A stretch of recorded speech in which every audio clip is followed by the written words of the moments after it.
بعضی از این مسئولین آمریکایی نمیدونم نمیفهمن یا میفهمن چی میگن.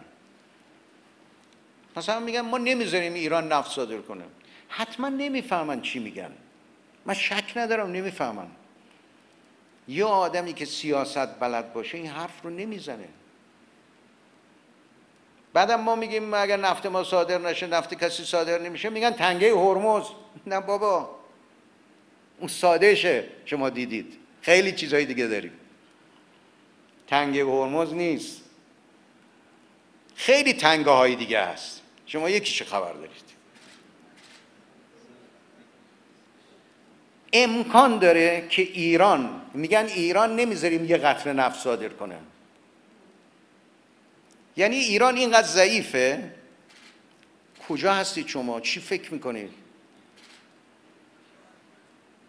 حتما نمیتونید این کارو بکنید، قطعا نمیتونید این کارو بکنید. وامیستیم، ما مرد، ما همه ملت ایران مرد مقاومتیم، مرد ایستادگی هستیم، مرد شرفیم. همه اینجا نفت بفروشن، ما بیستیم تماشا کنیم؟ آبراه را در طول تاریخ ما تأمین کردیم، یادتون باشه. مسیر کشتیرانی نفت رو در تاریخ ما امنیتش برگزار کردیم و برقرار کردیم، یادتون نره. با دم شیر بازی نکنید، پشیمان میشید. پشیمانی ابدی برای شما به بار خواهد آورد. شما این کارا رو نمیتونید بکنید، از توان شما ساخته نیست.